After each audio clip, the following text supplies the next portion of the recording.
Yo, what's up? Dr. Swole here, MD Pro Physique Athlete. Today I'm going to be sharing a novice program for people who want to build muscle and strength. The great thing about being a beginner is that you can build both strength and hypertrophy at the same time. This program has been carefully designed to be minimalistic in its setup, so it's maximally efficient. The program is set up in an ABA alternating fashion. So there's day 1 and day 2, and these are meant to be run 3 days a week. So for example, Monday, Wednesday, Friday. You could also run this program every other day. We'll start off with a program walkthrough where I'll share everything you'll need to know to run the program yourself, including exercises, sets, and reps. Then we'll talk about the weekly layout or how to spread out your workouts across the week. Then we'll talk about progression or how to add weight to your lifts over time. Finally, we'll talk about the pros and cons of Dr. Swole's novice program. All right, let's do our program walkthrough. So this is Dr. Swole's novice program. It's a low volume program designed for beginners. This program was carefully designed to be maximally efficient.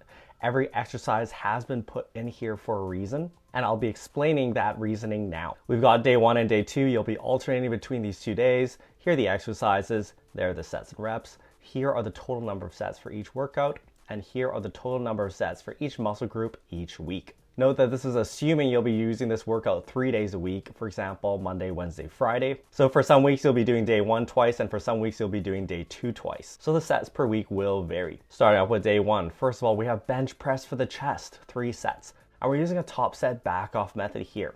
This is going to be a backbone of the program. So we work up to 1 top heavy set of 5 to 8 reps, followed by 2 back off sets of 5 to 8 reps with approximately 10% lighter weight. The top set back off method is a really powerful way to get in some strength work while still accumulating volume with lighter weights. We'll talk about how to progress our main sets later in the video. Next, we have squats for the quads, 3 sets, 1 top heavy set of 5 to 8 reps, followed by 2 back off sets of 5 to 8 reps as well.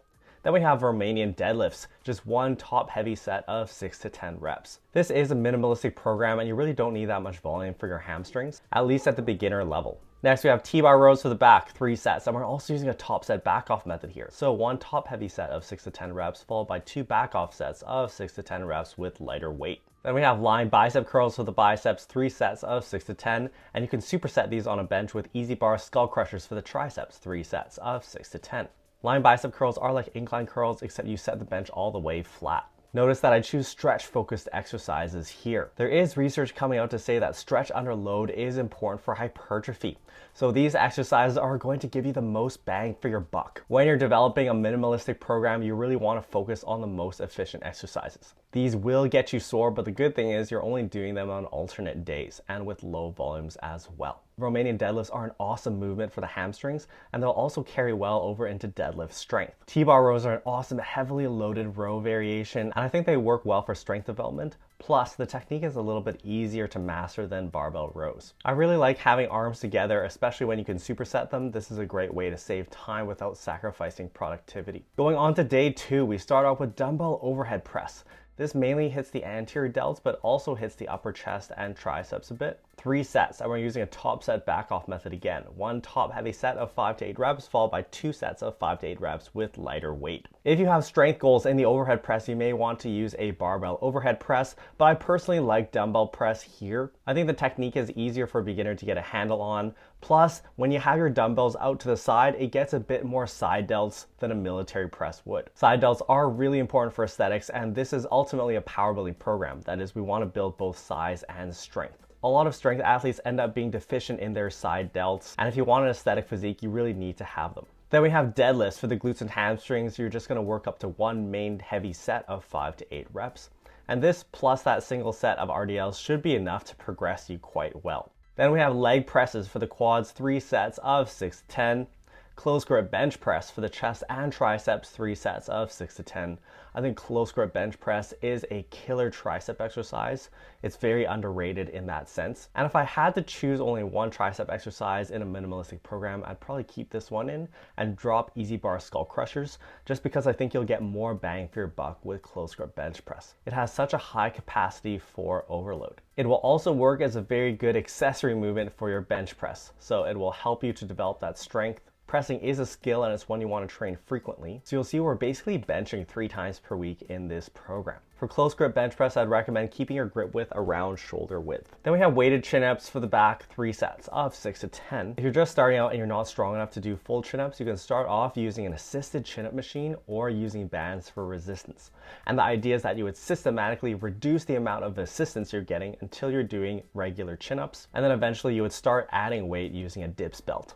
I think weighted chin-ups are a huge muscle builder for both the back and biceps. Note that I separated weighted chin-ups from lying bicep curls so that you're basically training your biceps with every workout. I've also chosen 1 horizontal and 1 vertical pulling movement so you get better back development overall. Then we have dumbbell lateral raises for the side delts, 3 sets of 8 to 12, and after the last set you're going to do 2 drop sets. Lateral raises are key for aesthetics. You really want to build those side delts. And I would ideally like to have more volume for these, but since this is a minimalistic program, we're going to keep it low. And we're going to ramp up the intensity, so you're going to add those drop sets in a sort of run the rack fashion. This will make sure you get the most out of your side delt work, even if you don't have a lot of time. You'll notice that I put our main strength-oriented pressing movement before our leg training. And this is because heavy squats and deadlifts can fatigue you for your heavy pressing afterwards, but not so much the other way around. You'll notice that I actually have fairly high frequencies for all muscle groups here. The quads are getting trained in every workout, glutes and hamstrings are getting trained in every workout, chest is getting trained in every workout, back is getting trained with each workout, and biceps and triceps are also getting trained in each workout when you count indirect work from pressing and pulling. This is going to be great for a beginner because they're able to develop strength quickly. You want more opportunities for those technical adaptations to come. And it will also help them develop their mind-muscle connection as well as spread out your training volume. All right, now that you've seen the program, here's the weekly layout. This program is set up in an ABA fashion. That is, there are 2 days, day 1 and day 2, and you'll be alternating between those. I designed this program with the idea that you'd be running it 3 days per week. So for example, Monday, Wednesday, Friday. You'll be running day 1, rest day 2, rest day 1. Then rest, and then next week it'll flip over. So you'll be doing day 2, rest day 1, rest day 2, and so on. In this kind of setup, you get lots of rest in between repeating the same exercises. You ideally don't want days coming back to back because I programmed this so that most of your major muscle groups are trained in each workout. So there will be overlap and you will have soreness. Now, alternatively, if you wanted more volume, you could also run this program every other day. So this would look like this: day 1, rest, day 2, rest, day 1, rest, day 2, rest, and so on. This won't be as nice fitting into a schedule because it'll be changing all the time each week, but it would also work well. Okay, let's talk about progression here. As a novice, you are going to be able to progress very quickly since you're so new to the training stimulus. So we want to capitalize on these gains.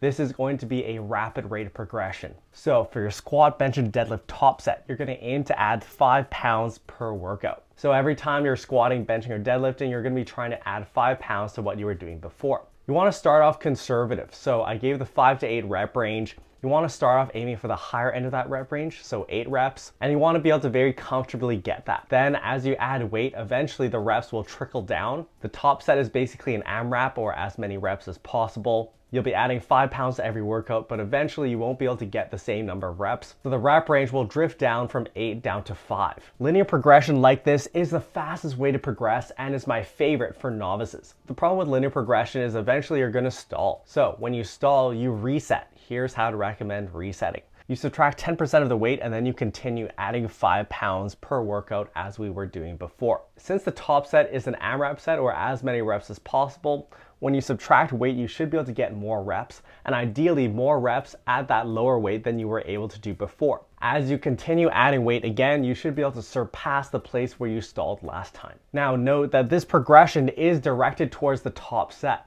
The top set is most important for progression. The back off sets aren't as important and you don't need to progress them as quickly. I recommend keeping those back sets at about a 1 to 3 RIR, and you really only need to be progressing those in order to maintain progression on your top set. I did say that you just subtract 10% of the weight off the top set, so theoretically they should be tracking up along with your top set, but if they lag behind, that's okay as long as your top set is progressing. Now, eventually the reset isn't going to work, so what happens when you stall? You reset by subtracting 10%, and then you track all the way back up, but then you stall the same place again. At this point, you're going to want to change your progression scheme.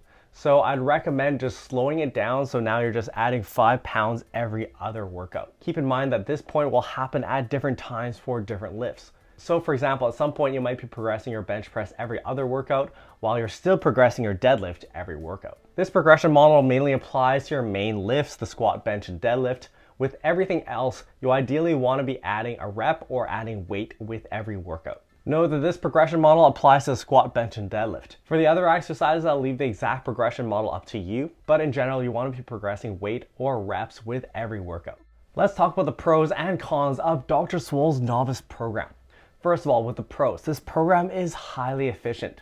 I chose every exercise carefully to serve a role in the program. And I put in exercise that will give you the most bang for your buck for each set. This will be great for someone who's relatively short on time but still wants to get a lot of strength and hypertrophy out of it. Keep in mind that if necessary, this program can just be run 2 days a week and you'll still see great progress. I think that running a linear type model of progression is going to be the best for novices because it gives you the fastest rate of progress. One of the biggest mistakes people make in the gym is not trying to get stronger over time. And your beginner phase is going to be the best time to do this. Lastly, this program gives you a high frequency for most major muscle groups. I really like this because it helps you to develop technique in the major movement patterns, and it also gives you more opportunities to progress. That way as a beginner, you can really capitalize on that fast rate of progress. Now let's talk about the disadvantages of this novice program. First of all, you have a minimalistic exercise selection. Every exercise was put in this program for maximal efficiency. The problem is, at a more advanced level, you want some more variety in your program.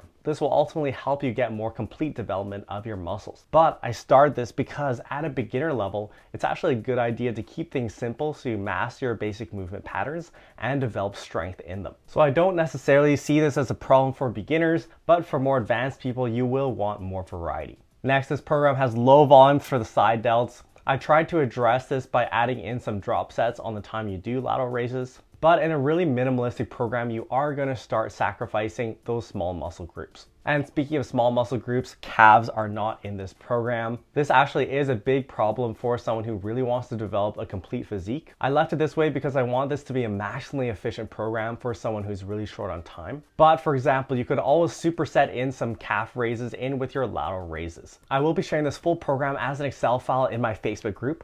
Find the link in the description below. You'll see that I've included a lot of my favorite exercises for beginners in this program. If you want to hear about my top exercises for muscle growth, go to my website, askdrswole.com, and you can download a free ebook where I explain my top 10 muscle building exercises. I include my reasoning for including each, as well as some technique tips. If you want to see another beginner program, check out this video where I share a full 4-day hypertrophy program based on the upper-lower split. The upper-lower split is one of my top picks for beginners, so you should definitely check it out. Make sure you subscribe to the channel for more free science-based hypertrophy programs, and we'll see you next time.